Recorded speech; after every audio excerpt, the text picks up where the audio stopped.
নবম দশম শ্রেণীর সকল শিক্ষার্থীদেরকে আজকের ক্লাসে স্বাগতম। আজকের এই ক্লাসে আমরা গণিতের একটি গুরুত্বপূর্ণ চ্যাপ্টার হলো 2.2 অর্থাৎ অনুশীলনী 2.2 এখান থেকে গুরুত্বপূর্ণ সকল প্রশ্ন উত্তর করে দিব এবং ক্লাসের শেষের দিকে আমরা মোট 5টা সৃজনশীল প্রশ্ন এমন করে দেব যে সৃজনশীল প্রশ্নগুলো ক্লাস 9 তো হুবহু আসবে এবং ক্লাস 10-এরও সেই কোয়ালিটির প্রশ্ন আসবে। দেখো আজকের এই ক্লাসটি প্রত্যেকটা শিক্ষার্থীর জন্য সর্বোচ্চ পরিমাণ গুরুত্বপূর্ণ, কেননা এই ক্লাসে আমি সবচেয়ে বেশি ইম্পর্টেন্ট একটি টপিক সেটা হলো সেট অ্যান্ড ফাংশন। আমরা গত ক্লাসে সেট অ্যান্ড ফাংশনের 2.1 কমপ্লিট করেছি, সেই ধারাবাহিকতায় আজকে আমরা কমপ্লিট করব অনুশীলনী 2.2 এবং শুধুমাত্র যে 2.2 করব তা নয়, এছাড়াও 2.2-তে আমরা টোটাল 5টা সৃজনশীল প্রশ্ন করব। প্রথম 3টা থাকবে ক্লাস 9-এর জন্য, যেখানে ক্লাস 9 এখান থেকে যদি তারা অর্ধবার্ষিক বা বার্ষিক যাই দেখ হুবহু কমন পাবে, এবং বাকি 2টা থাকবে ক্লাস 10-এর জন্য। এবং এই টোটাল 5টা প্রশ্ন আসলে ক্লাস 10-এর জন্য থাকবে।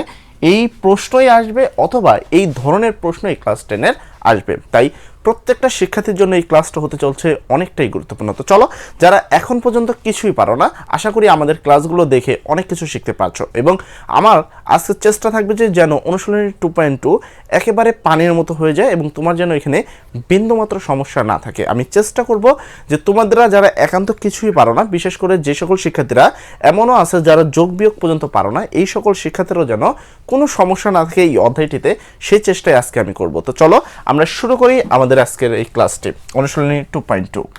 এখানে সর্বপ্রথম যদি খেয়াল করি, আমরা অনুশীলনী প্রথম 9টা আছে এমসিকিউ প্রশ্ন, যা আমরা এমসিকিউতে দেখাবো। অর্থাৎ আমাদের প্রশ্ন শুরু হলো 10 নম্বর থেকে।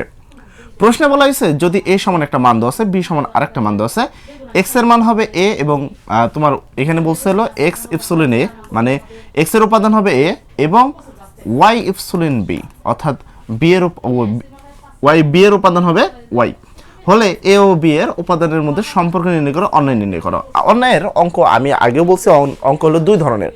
আমরা যখন বেসিক ক্লাস নিয়েছিলাম, বেসিক ক্লাসে আমরা বলে দিয়েছিলাম যে অন্যায় দুইভাবে করা যায়। নাম্বার 1 তোমার গুণজ নিয়মে করা যায়, অর্থাৎ গুণ করে করা যায়, আর একটা হলো ছকের নিয়মে করা যায়। নিয়ম খুব সহজ, যদি এক্স এর এখানে যা আছে এখানেও তাই আছে, হুবহু যদি সেম টু সেম থাকে সেক্ষেত্রে আমরা করতে পারি কিসের নিয়মে, তোমার ছকের নিয়মে। আর যদি দুইটা আলাদা আলাদা থাকে সেক্ষেত্রে আমরা করবো হলো গুণের নিয়মে। যেমন এখানে এক্স এর মান আছে এ, এখানে ওয়াই এর মান আছে বি, এখানে এ আছে এখানে বি আছে, দুটো ভিন্ন জিনিস আছে, যদি ভিন্ন থাকে সেক্ষেত্রে আমরা কিসের নিয়মে করব, গুণের নিয়মে। তার মানে এই অঙ্কটা আমরা করবো হলো গুণের নিয়মে। প্রথমে আমরা লিখবো 10 নম্বরে দেওয়া আছে, প্রথমে শুরুতে লিখবো দেওয়া আছে, তো যেভাবে দেওয়া আছে হুবহু লিখবো। কি দেওয়া আছে, এর একটা মান দেওয়া আছে, বি এর একটা মান দেওয়া আছে।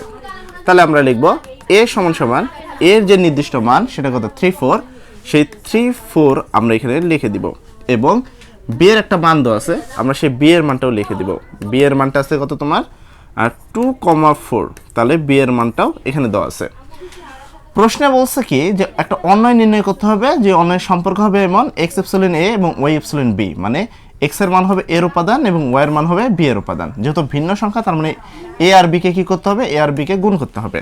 তাহলে আমি এই এ আর বি কে কি করব, গুণ করব। দেখো অঙ্ক করার থেকে ইম্পর্টেন্ট কোন অঙ্ক কিভাবে করব সেইটা জানা, কেননা এইটা যদি না জানি সেক্ষেত্রে আমরা প্রশ্ন বুঝতে পারবো না এবং সেই প্রশ্নের উত্তর কিভাবে করবো। হয়তো আমি অন্যায় নির্ণয় করতে পারি, হয়তো ছকের নিয়মে করতে পারি অথবা গুণের নিয়মে করতে পারি, কিন্তু আমি সঠিকভাবে জানি না যে কোন অঙ্কে আমি গুণ করব আর কোন অঙ্কেই বা আমি কি করব, তোমার ছক করব।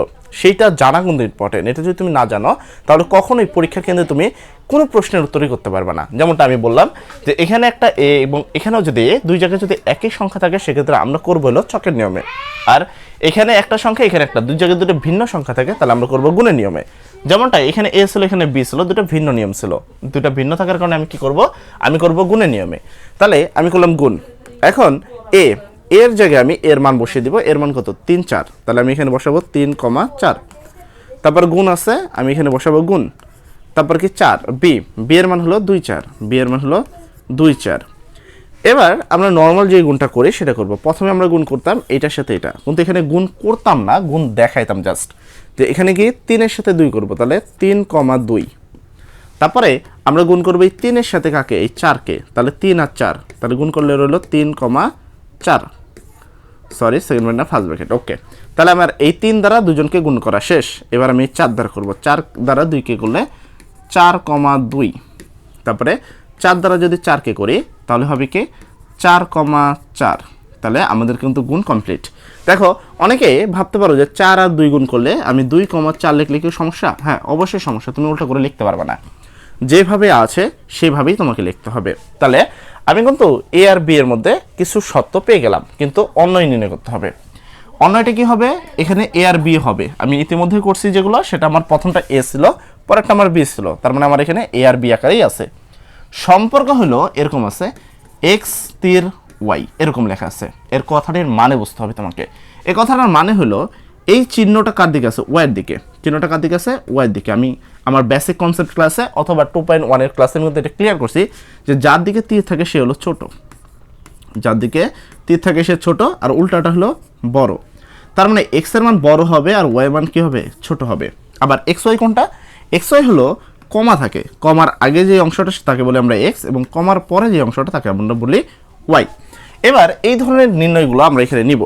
অতএব নির্ণয় অন্যয়, অতএব নির্ণয় অন্যয়, ঠিক আছে? মানে আমরা আমাদের লাস্ট উত্তর নামাচ্ছি নির্ণয় অন্যয়। যেহেতু ওখানে কোনো নাম দেওয়া নাই, জাস্ট আমি ওই যা এমনি লিখে দিব, জাস্ট অন্যয় সেকেন্ড ব্র্যাকেট। এবার দেখো বলা হয়েছে যে ওয়াইয়ের মান হবে ছোট, ওয়াইয়ের মান হবে কি? ছোট, এবং এক্সের মান হবে বড়, মানে প্রথমটা বড় দ্বিতীয়টা ছোট।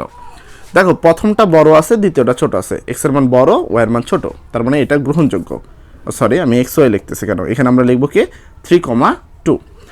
অঙ্ক হাজারটা নয়, অঙ্ক একটা করা দরকার, কিন্তু যে অঙ্কটা করবা সেই অঙ্কটা যেন তুমি সেই ধরনের অঙ্ক যেন আরও হাজারটা করতে পারো। কেননা অঙ্কের নিয়ম শেখা ইম্পর্টেন্ট, অঙ্কের বেসিক লজিকটা বোঝা ইম্পর্টেন্ট, যে কোন অঙ্কে কী করবো, কেমনে করব। এইটা যদি আমি জানতে পারি তাহলে আমাকে কেউ অঙ্কে ঠেকাতে পারবে না। আর যদি তুমি হাজার হাজার অঙ্ক প্র্যাকটিস করো তাও লাভ হবে না, যদি তুমি সব অঙ্কে না বুঝে বেসিক নিয়মটা যদি বোঝো, অর্থাৎ লজিক না বুঝতে পারলে কোনো কাম হবে না তোমার। এখানে এটা বুঝতে হবে তোমাকে। তাহলে এখানে দেখো, এখানে বলছে কি, আমি যেমনটা বললাম যে আমার ওয়াই হবে ছোট, এক্স হবে বড়। দেখো এখানে এক্স কি 3 আর ওয়াই কত 4, এখানে ওয়াই বড় হয়ে গেছে, এক্স কত হয়েছে? ছোট, তার মানে এটা গ্রহণযোগ্য না। আবার এখানে এক্স আছে 4, এখানে ওয়াই আছে 2, তার মানে এটা ছোট, ওয়াই ছোট এক্স বড়, তার মানে এটাও কি গ্রহণযোগ্য। তারপরে আমি কি নেব 4,2। তারপরে এখানে 4, এখানে 4, তাহলে এখানে বলা হয়েছে ওয়াই হবে ছোট, এখানে কি দুজনে তো সমান, তার মানে এটা গ্রহণযোগ্য না। তার মানে দেখো আমি এইখানে আর এইখানে গ্রহণযোগ্য না কেন? ডিপেন্ড এই সত্যের মধ্যে এই যে লজিকটা বুঝাইলাম, এই লজিকটা ইম্পর্টেন্ট। তাহলে আমাদের নির্ণয় অন্যায় হয়ে গেল। এখন প্রশ্নে বলছে অন্যায়টি নির্ণয় করো, আমার কিন্তু ইতিমধ্যে অন্যায় নির্ণয় করা শেষ। যদি ডোমিনেন্ট রেস বলতো সেক্ষেত্রে আমি হয়তো আরও কিছু করতাম। আচ্ছা, এর পরবর্তী প্রশ্ন দেখো, এখানে সি এর মান ডি এর মান দেওয়া আছে, এখানেও সেম কোয়ালিটির প্রশ্নই বলছে। তুমি যদি খেয়াল করো এই জায়গাটা ভালো করে খেয়াল করো যে এক্স আর ওয়াই যে বিষয়টা, সেখানে কিন্তু এটা বড় করে নিচ্ছে, ছোট গায়ে তো, আচ্ছা এটা বড় করে নিচ্ছে, থামো। ওকে, তো এখানে যে বিষয়টা এটা অনেকটা সেমই আছে, এখানেও কি আছে? সেম কোয়ালিটির বিষয় আছে।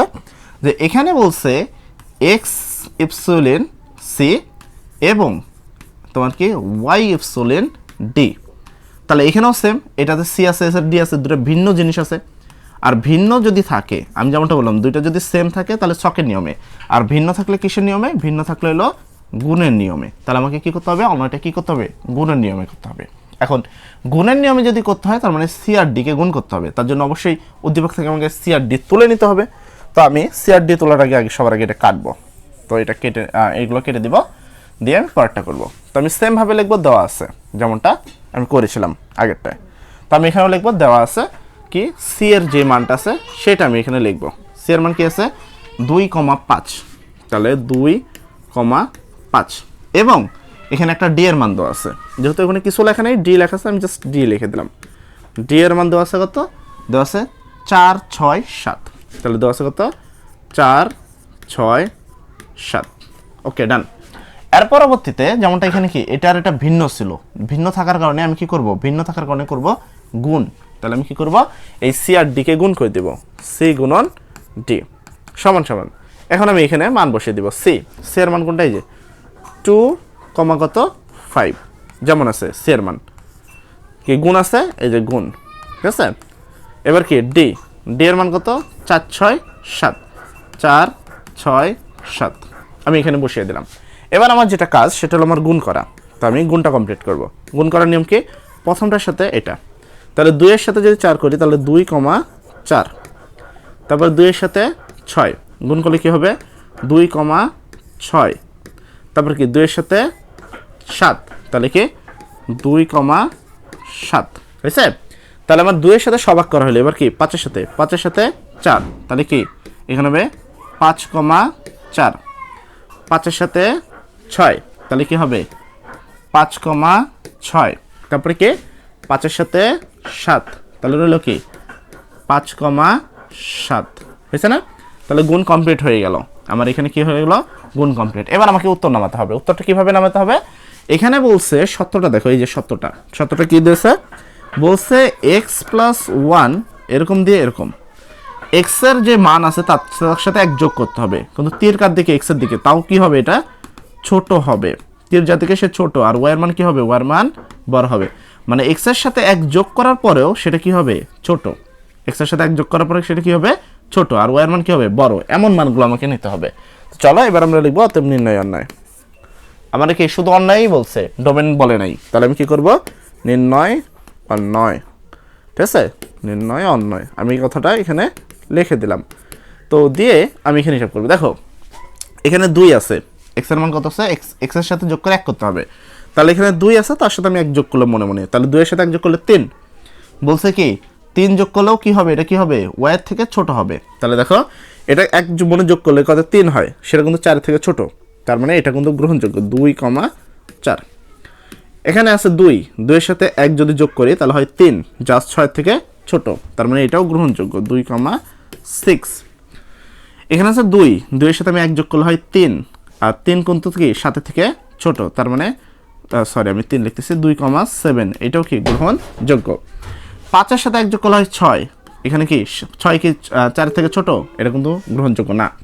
এখানে দেখো 5 এর সাথে 1 যোগ করলে 6 কিন্তু 6 এর সমান, এটা কিন্তু ছোট হলো না। 5 এর সাথে 1 যোগ করলে 6, যা কিন্তু 7 থেকে ছোট, তার মানে এটা কিন্তু গ্রহণযোগ্য, তার মানে 5,7 হলো গ্রহণযোগ্য, তার মানে আমাদের উত্তর হলো এইটা। এখন এই লজিকটা যদি তুমি না বোঝো, ঠিক আছে, আর যদি তুমি হঠাৎ করে আমার ক্লাসে প্রথম আসো, তাহলে হয়তো বা একটু প্রবলেম, তাও হবে না, আশা করি আমার ক্লাসে কোনো প্রবলেম হওয়ার কথা না, কারোই কোনো প্রবলেম হয় না কখনোই। তো আশা করি তুমি এই অঙ্কটা বুঝতে পারছো। তো চলো এর পরবর্তী ক্লাসে আমরা যাই। এর পরবর্তী প্রশ্নটিকে দেখো, এর পরবর্তী প্রশ্ন হলো লেখা আছে 12f(x) এখানে একটা মান দেওয়া আছে, যার এই মানগুলো নিয়ে করতে হবে। দেখো এই ধরনের অঙ্কগুলো আসে ম্যাক্সিমাম নৈবেত্তিকে, মানে এমসিকিউ প্রশ্নে। এমসিকিউ প্রশ্নের ক্ষেত্রে এগুলোকে আমরা সম্পূর্ণভাবে আমাদের সায়েন্টিফিক ক্যালকুলেটরে আমরা উত্তর করতে পারি। তো আমি দুইটা ওয়ে দেখাবো। ফার্স্ট আমরা আমাদের নিয়ম দেখাবো, তারপরে আমরা দেখাবো কি আমাদের যে নিয়মের পরে আমরা দেখাবো যে আমরা ক্যালকুলেটরে এই অঙ্কটা কিভাবে করতে পারি। তো চলো আমরা সেই বিষয়টা দেখি। ফাংশন এক্স এর এখানে একটা মান আছে, তো আমি এখানে ফাংশন এক্স এর সেই মানটা এখানে বসিয়ে দিব। আমি লিখব কত 12 নম্বর প্রশ্ন দিয়ে আমি লিখব দেওয়া আছে যে মানটা, সবসময় মনে রাখবা যে কোনো অঙ্কে মান নির্ণয় থাকলে কিছু একটা দেওয়া থাকে, আর যেটা দেওয়া থাকে সেটা তোমাকে লিখতে হয়। তো আমি লিখব দেওয়া আছে, লিখব দেওয়া আছে, দেওয়া আছে, দেওয়া আছে কি দেওয়া আছে, ফাংশন এক্স এর মান দেওয়া আছে। এখানে বলছে ফাংশন এক্স যার মান x⁴ প্লাস 5x, তাহলে এর মান হলো x⁴ প্লাস 5x মাইনাস 3। প্রশ্নে তিনটা ভিন্ন ভিন্ন প্রশ্ন করছে। প্রথম প্রশ্ন ফাংশন -1 বাই করো, ফাংশন 2 বাই করো, ফাংশন 1/2 বাই করো। তাহলে তিনটা ভিন্ন ভিন্ন কথা, এটার সাথে কোনো স্বাদ না, আসলে কি নির্ণয় করতে বলবে। এখানে ফাংশন ওরা বলছে কি বাই করো, -1 বের করো সমান সমান। দেখো এই যে অঙ্কগুলো ফাংশন এক্স, ফাংশন 1/x, এই ধরনের অঙ্কগুলো বড় হয়ে থাকে। আমি তোমাকে একটু বড় অঙ্ক দেখাই, যে এই ধরনের অঙ্কগুলো কি অনেক বড় হয়েও থাকে। যেমন এরপরে এটাতে যদি দেখো, এরপর একটা শিটে দেখো, দেখো ফাংশন এক্স সমান এখানে কি আছে, আর এখানে ফাংশন 1/x² আছে। আসলে এই সবগুলো অঙ্কই সেম ইকুয়ালিটি, যদি তুমি একটা বুঝতে পারো তুমি এরকম 1010টা অঙ্ক খুব অনায়াসে করতে পারবা। তো এখানে মেন টপিকটা হলো এক্স এর একটা মান দেওয়া থাকে, যেমনটা এখানে এক্স এর একটা মান দেওয়া ছিল, এখানে ফাংশন -1 করতে হবে। তার মানে ফাংশন এই এক্স এর জায়গায় এখানে কি লেখা আছে -1, ফাংশনের জায়গায় ফাংশন আছে, ব্র্যাকেটের জায়গায় ব্র্যাকেট আছে, জাস্ট এক্স এর জায়গায় এখানে কি আছে -1 ব্র্যাকেট ক্লোজ। তার মানে এক্স যে পয়েন্টে আছে সেই পয়েন্টে আমাকে লিখতে হবে -1, জাস্ট এই কাজটাই তোমাকে করতে হবে, এতটুকু পার্থক্য। যেমন এখানে এক্স ছিল, এক্স এর জায়গায় এখানে -1, সেম ভাবে এখানে এক্স আছে, এক্স এর জায়গায় আমি কি লিখবো -1, তাহলে এক্স এর জায়গায় আমি লিখবো -1, এর উপরে পাওয়ার আছে কত 4, প্লাস চিহ্ন আছে প্লাস, এখানে 5 আছে 5, তাহলে 5 কি লিখলাম, এটা 5 তো মানে জগে খিচুড়ি পেয়ে গেছে।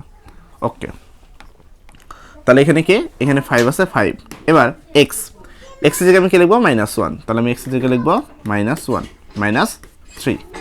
ওকে, এবার একটা কথা যে এখানে কি 1 এর আগে কিছু আছে 4 আছে। একটা জিনিস মনে রাখবা, যে কোনো কিছুর উপরে পাওয়ার যদি জোড় সংখ্যা হয়, যে কোনো কিছুর উপরে পাওয়ার যদি জোড় সংখ্যা হয়, ভিতরে যেই চিহ্নই থাক না কেন সেটা প্লাস। যে কোনো কিছুর উপরে পাওয়ার যদি বেজোড় সংখ্যা হয়, ভিতরে যে চিহ্ন থাকবে সেই চিহ্নই বসবে। সেই অনুপাতে আমরা যদি কথা বলি, এই সংখ্যাটার উপরে পাওয়ার আছে 4, যা একটা জোড় সংখ্যা, তাহলে ভিতরে যাই চিহ্ন থাক না কেন সেটা প্লাস, আছে মাইনাস, ওটা হয়ে গেছে প্লাস। একের উপরে তুমি যাই করো না কে, এক অলওয়েজ এক, একের কোনো চিহ্ন হয় না। এখানে আছে প্লাস আর এখানে আছে কি মাইনাস, প্লাস মাইনাসে মাইনাস, 5-এর সাথে এক করলে 5 × 5, মাইনাস কত -3। এখন এই অঙ্কটা, এখন তোমাকে এটা কি করতে হবে, সমাধান করতে হবে। এবার এটা তুমি মুখেও করতে পারো বা চাইলে কি করতে পারো, ক্যালকুলেটর সাহায্যেও করতে পারো। আমি তোমাদের সাজেস্ট করব, যেহেতু তোমরা ছোট প্রথম, তো তোমরা প্রথম ক্যালকুলেটর ইউজ করো। তো সেক্ষেত্রে তুমি ক্যালকুলেটর কীভাবে ইউজ করতে পারো, এখানে 1 আছে 1, তারপরে কি আছে মাইনাস, এলো মাইনাস, তারপরে কি আছে 5 -3, তাহলে উত্তর আসতেছে -7, উত্তর আসতেছে -7। এই যে ক্যালকুলেটরটা আমি করলাম না, অনেকে এই ক্যালকুলেশনটা পারবেই না, মানে বুঝবেই না কীভাবে এলো। অনেকে এখানে করে কি, আমি জাস্ট একটু দেখাই দিচ্ছি। এখানে 1 আছে 1, দুই পাশে একই চিহ্ন আছে, সেক্ষেত্রে চিহ্ন বসায় দেয়, সংখ্যা দুটোর যোগ, এই দুটো যোগ করলে হয় হলো 8। তার নিচে লাইনে করা হয়, এটার আগে কোনো চিহ্ন প্লাস, এটার আগে আছে মাইনাস, দুটো বিপরীত চিহ্ন হলে বড়টা চিহ্ন বসে, বড় কত 8, 8-এর আগে মাইনাস চিহ্ন, বড়টা চিহ্ন বসে, সংখ্যা দুটা বিয়োগ হয়। তো আমি চাইলে এখানে এইভাবেও কিন্তু করতে পারতাম, বাট এইটা অনেক ছাত্রছাত্রী করতে নাও পারে। বাট এই যে ক্যালকুলেটর পয়েন্টটা তোমাকে যেটা দেখালাম, এটা কিন্তু সবাই করতে পারবা। তাহলে এইটা আমি তোমাকে বুঝাইলাম যে একটা অঙ্ক কিভাবে আমরা করতে পারি। তার মানে তুমি জাস্ট একটা অংশ দেখো। তো আমি এখানে কি করলাম, আমাদের একটা উত্তর হয়ে গেল যে ফাংশন -1 এর মান হলো -7, তাহলে ফাংশন -1 এর মান হলো -7। আমি যেমনটা বলছি, এই অঙ্কটা আমি ক্যালকুলেটর দিয়ে করতে পারি। এখন আমি একটা সায়েন্টিফিক ক্যালকুলেটর নিব, তুমি যে কোনো একটা সায়েন্টিফিক ক্যালকুলেটর তুমি নিয়ে নাও, ঠিক আছে? আচ্ছা, তো আমি এখানে অ্যাপসে যাচ্ছি, যে আমি এখান থেকে একটা সায়েন্টিফিক ক্যালকুলেটর নিচ্ছি। আচ্ছা, এটা হলো আমার সায়েন্টিফিক একটা ক্যালকুলেটর। আচ্ছা, লোন নিচ্ছে, আমি এখানে সায়েন্টিফিক ক্যালকুলেটরটা নিলাম। আমার যেই সংখ্যাগুলো ছিল আমি সব ক্লিন করি, আমি ওই সংখ্যাটা লিখবো। আমার ওখানে ছিল কি x⁴, আমার ওখানে ছিল x⁴। তো আমি সবার আগে আলফার উপরে চাপ দেবো, যে কোনো আলফা x y z এগুলো তোলা লিখে আলফা। তাহলে প্রথমে আলফার উপরে চাপ দেবো, দেখবো এই যে ব্র্যাকেট ক্লোজ যেখানে, সেখানে এক্স লেখা আছে এই যে উপরে। তাহলে আমি এখানে চাপ দিলাম, দেখো আমারটা এক্স উঠলো। 2⁴ তোলার জন্য এখানে তোমাদের ক্যালকুলেটর, সবার ক্যালকুলেটরে থাকবে, সমস্যা নেই। তো তোমাদের ক্যালকুলেটরে এখানে কোথায় আছে 2⁴, এখানে ওরকম তো নেই, আমাদেরটা আছে এরকম। আচ্ছা, তোমাদেরটা আছে হলো এরকম একটা তীর, এরকম এরকম, ঠিক আছে? তীরটা দেখে নিবা। তাহলে এর পাওয়ার আমাকে দিতে হবে কত, 4। তো আমি এর উপরে পাওয়ার দেবো 4, যেমনটা অঙ্কে আসছিল। তো 4 দিলাম, তারপরে কি প্লাস, তাহলে আমি এখানে দিব প্লাস 5x, এক্স তোলার জন্য আবারও আলফা দিয়ে ব্র্যাকেট ক্লোজ দিব, তাহলে উঠলো 5x -3। তাহলে এই হলো আমার ক্যালকুলেটরে -3। তুমি যদি দেখো আমার অঙ্কটা তোলা ঠিক আছে কিনা, x⁴ + 5x -3, তাহলে আমার এবার অঙ্কটা তোলা ঠিক আছে। অঙ্কটা তোলার পরে তুমি যখন তোমার ক্যালকুলেটর অঙ্কটা তুলবা, তুমি দেখবে শিফটের নিচে দেখো ক্যালসি নাম্বার একটা নাম দেওয়া আছে, ঠিক আছে? এই ক্যালসির উপরে চাপ দাও, দিলে তোমাকে বলতেছে x = হোয়াট, মানে x এর মান কত। সেক্ষেত্রে তুমি x এর মান দিয়ে দাও। এই যে ফাংশন -1 ছিল না, এই ফাংশন -1, ফাংশন তোমার 1/2, এই যে মানগুলো, এইগুলোকে বলা হয়। তো আমি অ্যাকচুয়ালি -1 একটা বের করছি, তো আমি এখানে মাইনাস দিয়ে 1 দিব, দিলাম, দিয়ে আমি এখানে সমান দিব, দিলাম। আমার হচ্ছে দেখো কত, -7। তো এইভাবে আমি চাইলে আমার ক্যালকুলেটরের সাহায্যে আমি সব অঙ্ক করতে পারতাম, ঠিক আছে? বাট সমস্যা হলো আমি এইভাবে যদি করি, সেক্ষেত্রে তুমি কি, এগুলো যদিও নৈবেদিকে আসে, তো এগুলো কিন্তু নৈবেদিক উত্তর হয়ে যাবে। কিন্তু সমস্যা যখন দেখো এটা যখন করছিলাম -7, আমার ওখানে উত্তর আইছে কি -7। আমি এইভাবে ওখানে ক্যালসি আবার দিয়ে আমি 2 বসাতে পারতাম, তাহলে আমি ওখানে এই মানটা পেয়ে যেতাম। আমি ক্যালসি দিয়ে এটা দেখো, আমি যদি ক্যালকুলেটর আবার নিই, হয়তো যদি ওখানে যদি সেভ থাকে, এবার কি ক্যালসি দিয়ে 2 দিতে হবে। দেখা যাক, এই দেখো আমার ক্যালকুলেটর ওই জায়গায় আছে, যে জায়গায় -7 পর্যন্ত। আমি আবারও ক্যালসির চাপ দিলাম, তাহলে আমাকে x এর মান চাবে। এবার আমি দিব 2, এবার আমি দিব 2, দিলাম 2 দিয়ে আমি এখানে দিব সমান। তাহলে সমান দিলে আসতেছে উত্তর কত, 23। চলো দেখি উত্তরটা 23 মেলে কিনা। তাহলে এবার আমি কি করব, আমি এই কাজটাই করব, ঠিক আছে? তো এখানে আচ্ছা, এটা আমি আপাতত ক্লোজ করে দিচ্ছি, এটা ক্লোজ। তো গেল, এটা কত, 23 এর উত্তর এসে। তো চলো আমরা মিলাই যে আমাদের 23 উত্তরটা আসে কিনা। তো এটা আবার গেল, আমি এটা মুছে আমি কি করব, এবার পরের অংশ করব, যে এইটা। আচ্ছা, এইটা করলে আমার আসার কথা হলো 23। কত আসার কথা, 23। তাহলে আমি এখানে আবার অতএব দিব, এটা পেন নিচ্ছে, অতএব দিয়ে, আচ্ছা এখানে না দিই এখানে দিই তোমাদের বোঝার জন্য। অতএব ফাংশন কত বসাতে হবে এবার 2, যার উত্তর আইসে কত 23। এবার মিলাবো যে 23 আইসে কিনা। দেখো যেখানে এক্স ছিল এবার এক্সের জায়গায় আমি লিখলাম 2, তাহলে আমি তাই করবো। প্রথমে আছে এক্সের জায়গায় আমি কী লিখবো 2, এরপরে পাওয়ার আছে 4, এই হলো আমার পাওয়ার, ঠিক আছে, পাওয়ার 4, প্লাস চিহ্ন আছে, এ হলো আমার প্লাস, তারপর কি 5x, এ হলো 5, আর এক্সের জায়গায় আমি কি বসালাম, এক্সের জায়গায় 2 বসালাম, তাহলে এক্সের জায়গায় 2, -3, এ হলো আমার -3। এরপরে যদিও 2-এর উপরে কত 4 দিলে হয় 16, এখন কিভাবে হয় সেটা আমি তোমাকে ক্যালকুলেটরের সাহায্যে দেখাবো, যেন তোমাদের মধ্যে কোনো মানে বিন্দু মাত্র একটা পয়েন্ট নিয়ে যেন তোমাদের মধ্যে কোনো সমস্যা না হয়, ঠিক আছে। আমি চাই না যে একটা বিন্দু মাত্র পয়েন্ট নিয়ে তোমার মাঝখানে কোনো সমস্যার সৃষ্টি হয়। এখন আমি 2-এর উপরে 16 এখানে স্টার লিখতে পারি, কিন্তু সমস্যা তোমার অনেকেই ভাববা কিরে 2-এর উপরে দিলে 16 কেমনে হইলো। দেখো 2-এর উপরে পাওয়ার 4 দিলে কত হয় 16, তাহলে এর উপরে দিলে 16, প্লাস চিহ্ন আছে প্লাস, 5 দুগুণা 10, -3। এবার এটাকে ক্যালকুলেটর করব, তাহলে আমি কি পেলাম, আমি পেলাম 16, যে 16, তারপর আছে কি +10, তাহলে এ হলো প্লাস, তারপরে 10, আচ্ছা -3, এ হলো আমার -3 দিয়ে আসলো কত 23, উত্তর আসলো 23, যেটা কিন্তু আমি আমার ক্যালকুলেটরে আগে উত্তর করছিলাম যে এটা 2 বসালে উত্তর হবে 23। এরপরে আবার দেখো বলছে কি ফাংশন 1/2 এর মান কত। আচ্ছা চলো ওইটার মানটাও আমরা ক্যালকুলেটর দিয়ে করে নিই, যে আমরা যদি কত 1/2 দিই তাহলে আমাদের উত্তরটা কত আসে। আমি আবার ক্যালকুলেটরে যাব, আশা করি আমার ক্যালকুলেটর সেভ থাকবে। তোমাদের ক্যালকুলেটর তো অল টাইমে দেখো আমার ক্যালকুলেটরে সেভ আছে। আমি ক্যালসিতে চাপ দিব, এক্স এর মান চাচ্ছে, এক্স এর মান ছিল 1/2, তাহলে আমি দিলাম এক্স এর মান 1/2 দিয়ে আমি কি করব সমানে চাপ দিব, আমি দেব সমানে চাপ দিলে আসতেছিল -7/16। এখন তোমাদের ক্যালকুলেটর আসবে হলো -0.437। এরপরে তোমাদের ক্যালকুলেটরে এই ক্যালসির নিচে দেখবা এবিসি লেখা আছে, ক্যালসির নিচে যেমনটা আমার এখানে এসডি লেখা আছে, তোমার এখানে ক্যালসির নিচে দেখো এবিসি লেখা আছে। ওই এবিসির উপরে চাপ দিলে তোমরা পেয়ে যাবা 7/16। এবার চলো আমরা উত্তর মিলাই যে -7/16 আজও কি উত্তর আসে কিনা। তাহলে আমাদের উত্তর হবে -7/16। তো চলো এই অংশগুলো মুছে দিব, দিয়ে আবার করব। দেখো আমরা চাইলে কিন্তু এইভাবে যখন আমরা কি এমসিকিউ করব তখন আমরা ওইভাবে করব, মানে ক্যালকুলেটরের সাহায্যে। আর যখন আমরা কি করব সিকিউ করব তখন আমাদের যেহেতু দেখাইতেই হবে তখন আমরা এইভাবে করব। তো আমাদের দুইটা নিয়মে মনে রাখতে হবে, অঙ্ক করতে করতে শিখতে হবে। তাহলে এখানে সেম ফাংশন যা দেওয়া ছিল আমি ওইটা তুলব। ফাংশন এক্স সমান ছিল x⁴ প্লাস 5x - 3। প্রশ্নে বলছে যে ফাংশন 1/2 বাই করো, অতএব ফাংশন